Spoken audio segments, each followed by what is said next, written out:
It's time for Around the Ozarks News, brought to you by the Springfield Greene County Park Board, Thompson Sales, Kitchenland USA, and Smouse Brothers Foundation Repair and Waterproofing.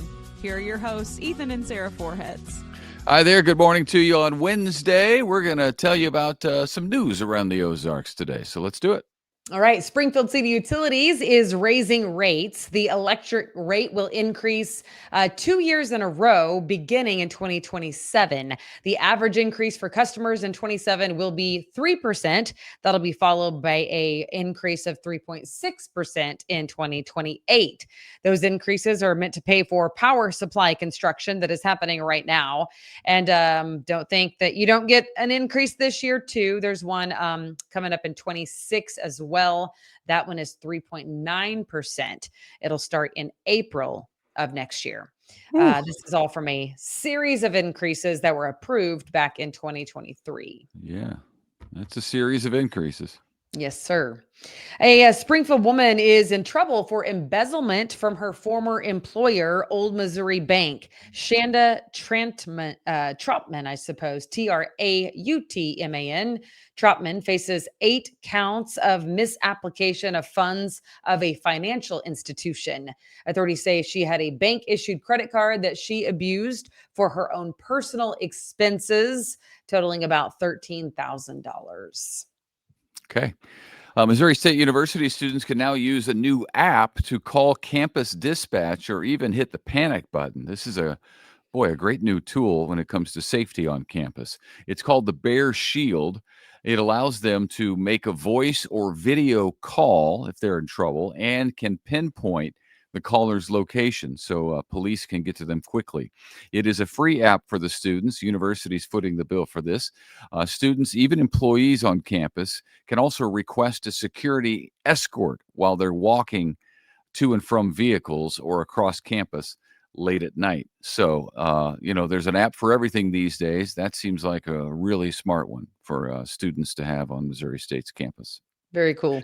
Meanwhile, MSU is coming out with some lofty goals over the next 5 years. They're calling it the Igniting Opportunity, and it gives benchmarks that they want to hit by 2030, which is right around the corner now. University President Biff Williams says the school should do 5 major things. Among them, have better collaboration between the university and real-world learning employers. MSU also wants enrollment to top 30,000 students in the next 5 years. Right now, it's almost 27,000 students. And for the university to build a recognizable brand identity, including a football team that will go to its first ever bowl game. I believe it. Now that Missouri State is an FBS school. So that's going to happen. It's possible. Absolutely. Oh, it'll happen. There's lots of bowl games, so they'll get themselves in one. That's exciting. It's very interesting trying to coach, I'm sure, with the transfer portal because, you got like a new crop of kids every year. Right when you develop them, they move on. And here's where they need, honestly, the business community in town to come behind them and help with NIL money, because that is what's attracting talent these days. Where are the kids going to get paid? It's crazy to even say that and think about it, but that's the reality. What businesses in town are going to offer NIL deals, endorsement deals for some of the students to get them here to increase the football team's chances of winning, or basketball team, or whatever team.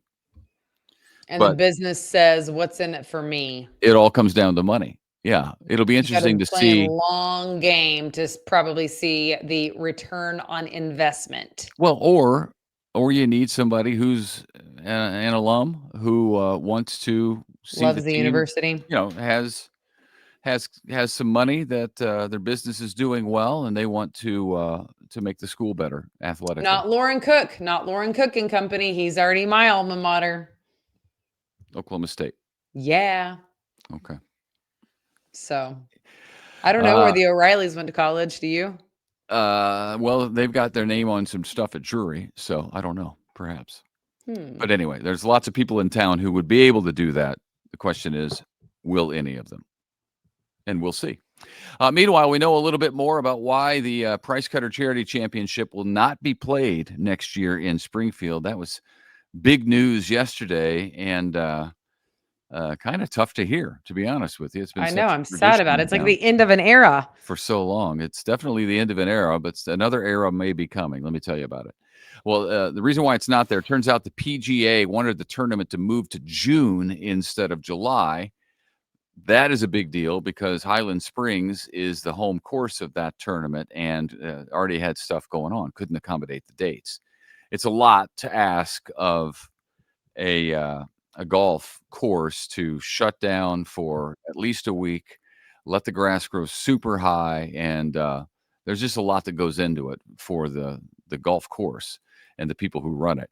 So it is possible that the tournament could come back in 2027 somewhere else, maybe at a different time. There's lots of things to be worked out. So they're trying to work it out right now because the price cutter is such a valuable asset to our area, especially local children's charities. Because over the years, since 1990, when it started, the Price Cutter Charity Championship has raised nearly $20 million for local children's charities. They do a great job.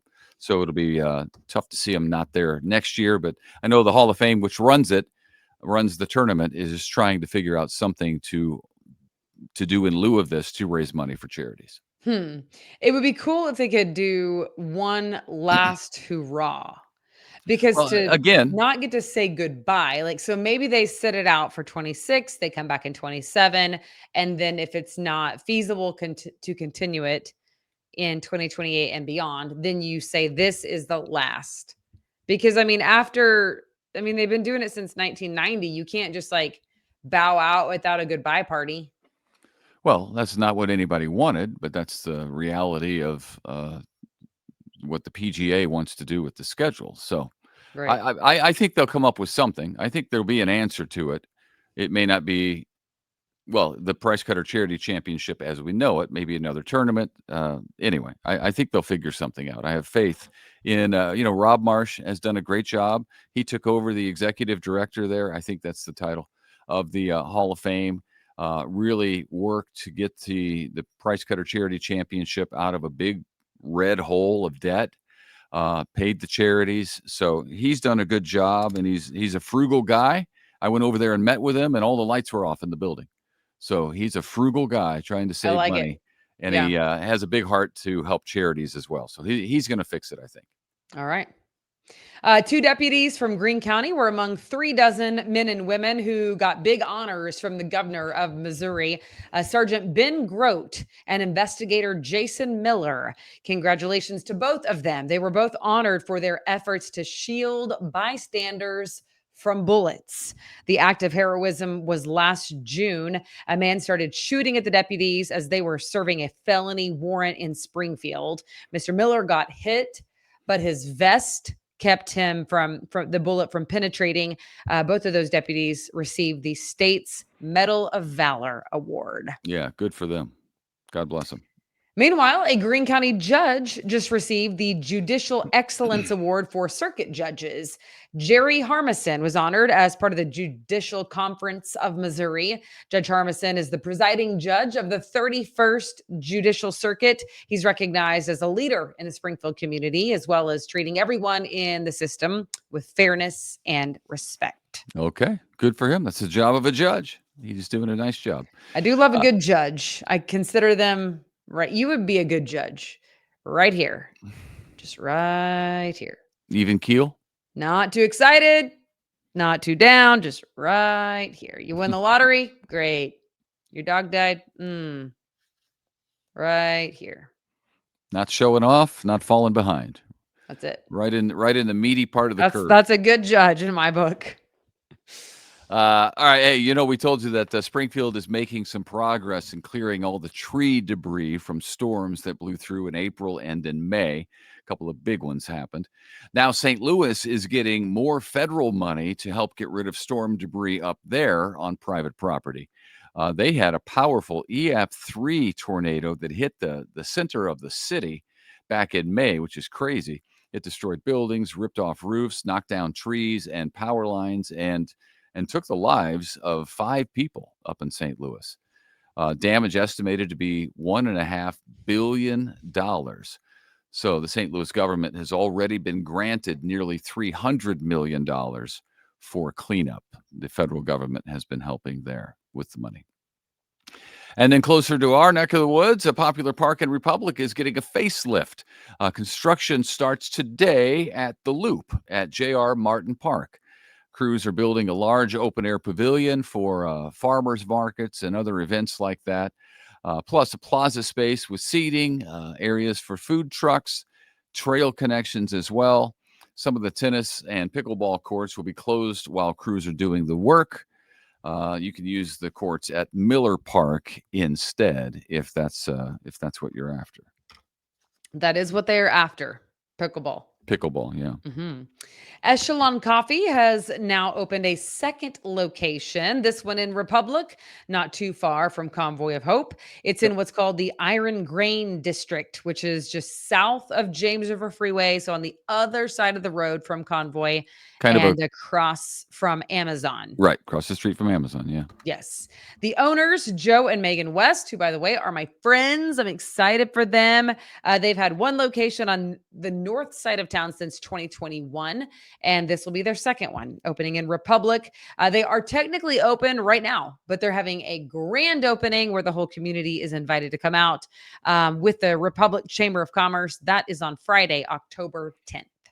Okay. Yeah, it's good to have more coffee in town for sure. And I love coffee shops. Yeah, I do too. Yeah, it's a good location. That little strip mall has the Roost and Habaneros. Mexican food restaurant. Yeah. Habaneros, and man, they do a lunch business at both of those places. A lot of Convoy people go over there, but I see people from the city of Republic.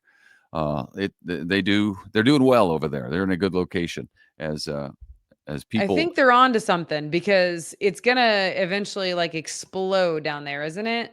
Well, I mean Amazon you got and Convoy. Amazon, huge employer, Convoy, huge employer, and then people in Republic, it's not too far away because like they don't have to go all the way into Springfield.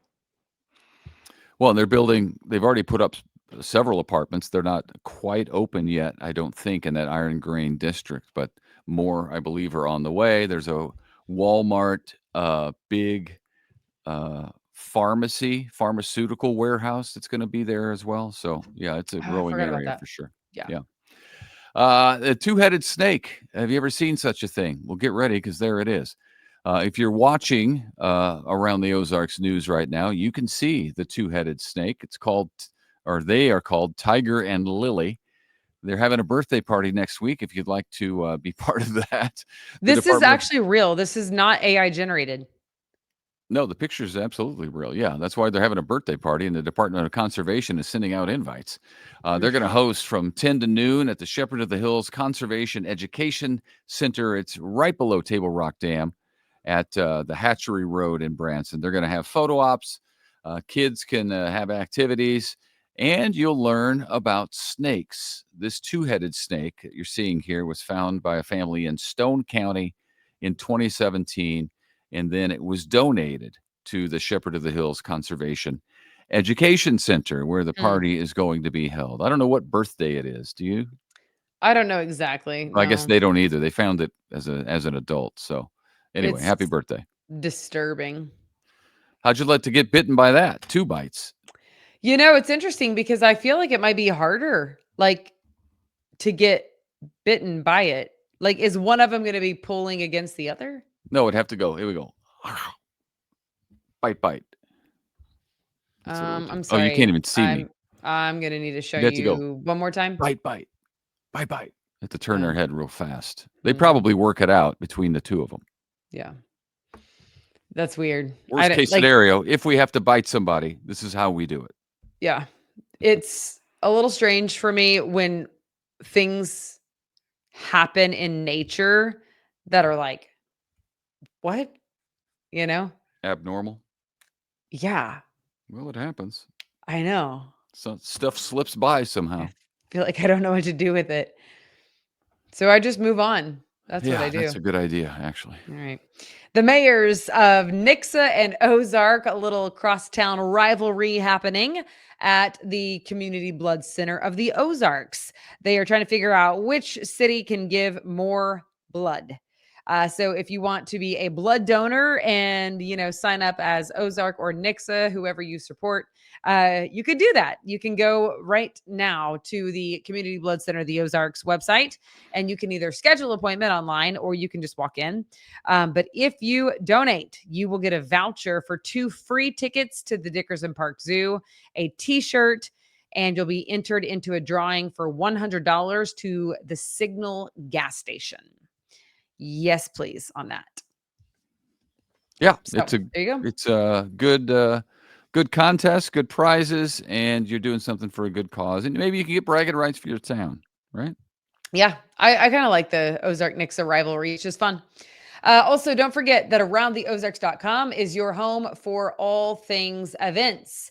It's hard to believe that it's already Wednesday. Wow, Wednesday the 24th. So we got coming up this weekend, the Springfield Citywide Garage Sale is happening. Greene County Alzheimer's Walk. The Walk with Us to Prevent Suicide. That is a worthy walk this weekend. Rock in Rogersville is an annual music festival in Rogersville. So there's a lot going on. That's literally like 4 things of 15 that are listed. And that's just a few of your weekend events. There you go. But check it out right now, aroundtheozarks.com. Click on events. Also, don't forget that we still have our contest going on to win Chiefs tickets to go see the Raiders at Arrowhead Stadium. The game is on October 19th, and you will win. One person will win 2 tickets. To do that, all you have to do is click on contest and then upload a picture of yourself or your friends in their Chiefs gear somewhere around the Ozarks. So take your picture somewhere around the Ozarks, make it cute, and submit it, and then we will draw the winner. Okay, sounds good. There you go. Yep. All right, that's all we got, folks. Thanks so much for tuning in, and we do hope to see you back here tomorrow morning. See you.